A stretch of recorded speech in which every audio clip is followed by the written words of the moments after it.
Welcome back for another deep dive. And today we're going to be tackling something that can be a real game changer for you guys, Yeah. especially if you're managing a portfolio of projects. Absolutely.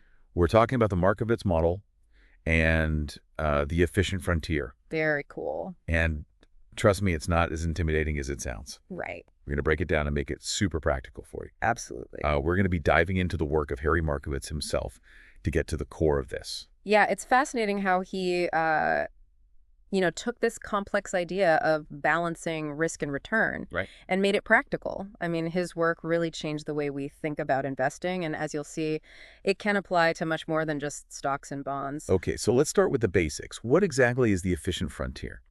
Imagine a map of all the possible project combinations you could have. Right. The efficient frontier highlights the routes that give you the best possible outcome for the amount of risk you're willing to take. Okay. It's like finding the most scenic route that also gets you to your destination quickly. That's a great analogy. Right. Yeah, and the beauty of the Markovitz model is that it gives you a structured way to find those optimal routes, or in this case, project portfolios. Huh. It helps you weigh the potential rewards of each project against the risks involved. So it's not just about picking the projects with the highest potential payoff. Yeah. Because those might also come with the biggest risks. Exactly. Markovitz recognized that uncertainty is a fact of life, whether you're dealing with stocks or projects. Right. He used some vivid examples, like how a president's health or even the weather Wow. can affect markets Yeah. to illustrate that you can't predict everything. That makes me think about all the unexpected things that can pop up in any project. Yeah. Delays, budget changes, you name it. Yeah. It feels like acknowledging this uncertainty is the first step in building a robust portfolio. Absolutely. And the Markovitz model doesn't try to eliminate uncertainty. Right. It helps you manage it intelligently. It pushes you to think about the likelihood of different outcomes and how comfortable you are with that range of possibilities.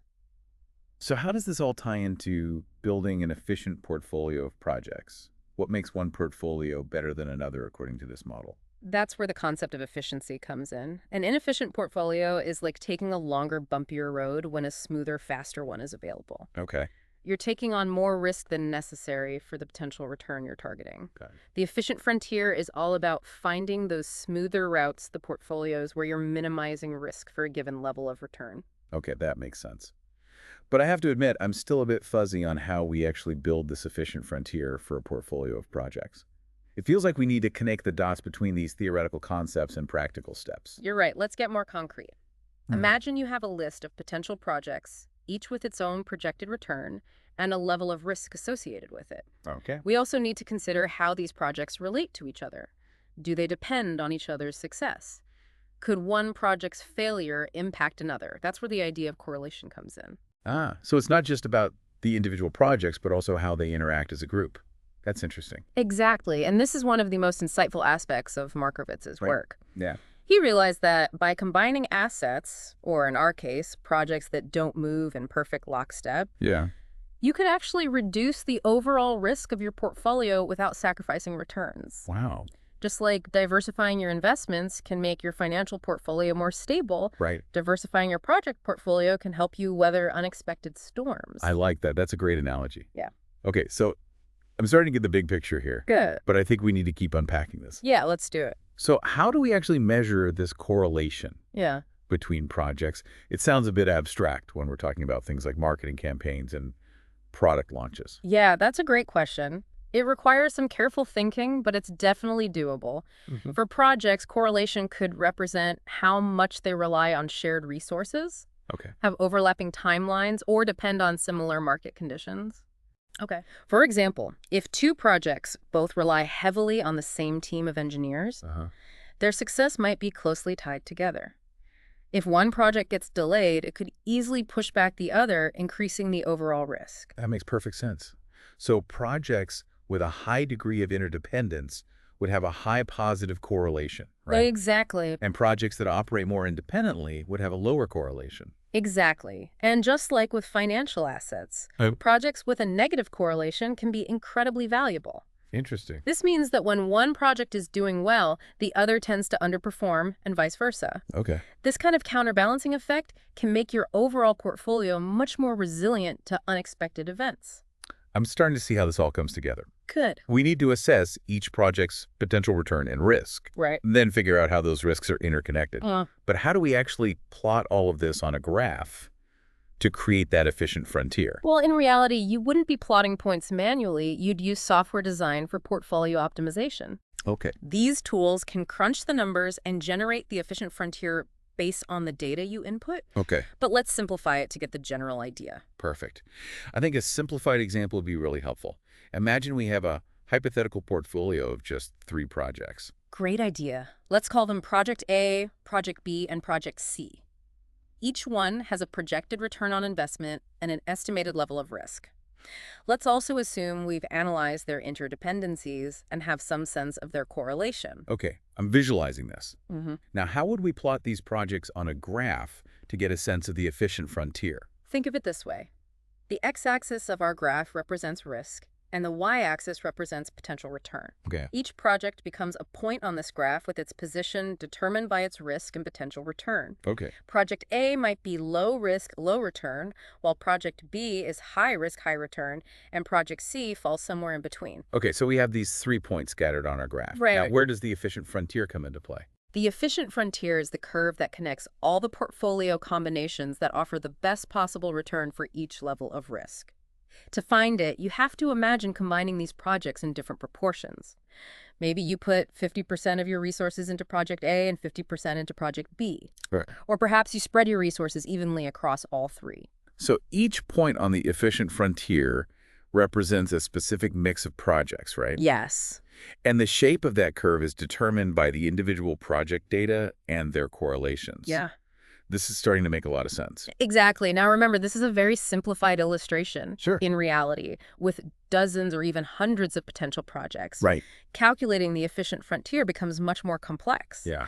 This is where sophisticated software comes in, using algorithms to crunch the numbers and find those optimal portfolios for you. That's incredible. It's Yeah. like having a digital map that guides you toward the best project portfolio for your specific goals and risk tolerance. It's powerful stuff, Correct. but it's important to remember that the model is only as good as the data you put into it. Right. If your projections of returns or risks are inaccurate, or if you haven't fully captured the interdependencies between projects, Yeah, the efficient frontier you generate won't be very reliable. that's a crucial point. So it's not just about plugging numbers into a tool. Right. It's about having a deep understanding of the projects, their potential, their risks, and how they interact. Precisely. The Markowitz model provides a framework for thinking. Right. A way to make more informed and strategic decisions. It's not a crystal ball, but it can help you navigate uncertainty and build a project portfolio that aligns with your goals and risk appetite. So we've walked through the core concepts of the Markowitz model, the efficient frontier, and how it can apply to a portfolio of projects. I have to say, I'm really impressed with how this model takes something as complex as portfolio management and breaks it down into manageable steps. It is quite elegant, isn't it? And what I find most exciting is that it empowers you to make strategic decisions, not just based on gut feelings or the project that seems the most exciting at the moment, but on a solid understanding of risk and reward. You know, one thing that keeps coming to mind is the importance of data in this whole process. Yeah. If we're going to use this model effectively, we need to have reliable information about each project's potential return, its risks, and its relationship to other projects. Where do we even begin to gather that kind of data? That's where things get really interesting and admittedly a bit challenging. You'll need to tap into different sources of information and involve a variety of stakeholders. For estimating returns, you might look at historical data from similar projects, market research, or financial forecasts. Assessing risk requires a deep understanding of potential pitfalls, dependencies, and external factors that could impact the project. It sounds like this process would involve a lot of collaboration between different teams, finance, project management, even marketing and sales. It's not something you can do in isolation. Absolutely, and that's a good thing. The more perspectives you bring into the process, the more robust your data will be. Don't be afraid to leverage the expertise of people across your organization. It's almost like you're creating a diversified portfolio of knowledge and insights, in addition to a diversified portfolio of projects. I like that. You're catching on to the core principles here. And remember, just like with any model, the Markowitz model isn't perfect. It relies on assumptions. And the real world can throw you curveballs. but it provides a framework for thinking, a starting point for making more strategic decisions about your project portfolio. So to bring it all together, if someone is listening to this and thinking, okay, I want to try applying this to my own projects, what are the key takeaways they should keep in mind? First, embrace the concept of diversification. Don't put all your eggs in one basket, or in this case, all your resources into one project. Spread your bets intelligently across projects with varying levels of risk and return. And second, remember that risk and reward are interconnected. Don't just chase the projects with the highest potential payoff. Consider the level of risk you're comfortable with and find that sweet spot on the efficient frontier. Exactly. And finally, don't underestimate the importance of data and collaboration.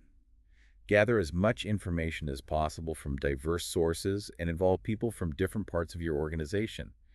The more robust your data, the more reliable your efficient frontier will be. This has been a fascinating deep dive, and I honestly feel like I have a new toolkit for approaching project management. Yeah. It's not just about individual projects anymore. It's about building a portfolio that maximizes value while managing risk. And that's what makes the Markowitz model so powerful. It's a framework that can be adapted to many different contexts, Yeah. from finance to project management and beyond. It encourages you to think strategically, to consider the interconnectedness of things, and to make decisions with a greater awareness of both risk and opportunity. So as we wrap up, I want to encourage you, our listener, to explore this further. Think about how the principles we've discussed today could apply to your own projects and how you might use the concept of the efficient frontier to guide your decision-making. Remember, knowledge is most valuable when it's applied. So take these insights, experiment with them, and see how they can help you navigate the complex and ever-changing world of projects and achieve even greater success. And that's a wrap on another deep dive. Until next time, keep exploring, keep questioning, and keep learning.